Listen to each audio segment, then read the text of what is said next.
Hello everyone, আবারও চলে আসলাম। আজকে রান্না করেছি ভেজিটেবল এগ নুডলস। খুবই ইয়াম্মি এবং খুবই সিম্পল ওয়েতে।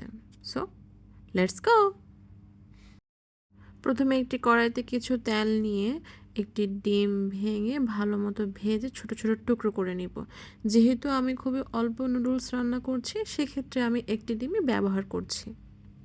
এরপর কিছু কাঁচামরিচ কুচি এবং কিছু পেঁয়াজ কুচি দিয়ে দিলাম। তারপর বাঁধাকপি কুচি এবং গ্রেট করে রাখা কিছু গাজর কুচি ছিল, সেগুলো দিয়ে ভালো মতো নেড়ে নিচ্ছি।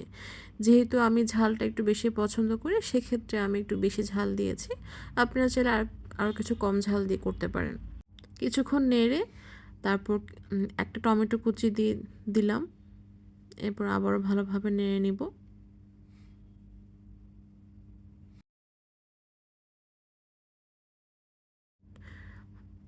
এরপর পরিমাণ মতো কিছুটা সয়া সস এবং চিলি সস দিয়ে নিয়েছি এবং ভালোভাবে নেড়ে নিচ্ছি এবং খুবই সামান্য পরিমাণে লবণ দিয়ে নিচ্ছি।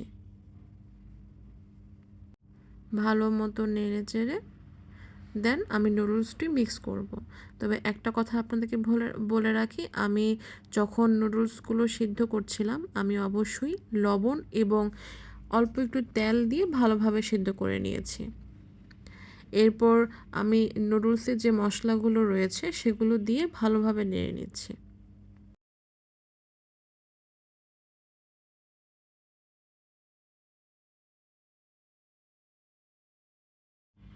ভালোভাবে নাড়ার পর হয়ে গেল আমার এগ ভেজিটেবল নুডলস। আপনারা চাইলে এভাবে বানিয়ে খেতে পারেন। খুবই ইয়ামি। Thanks for watching.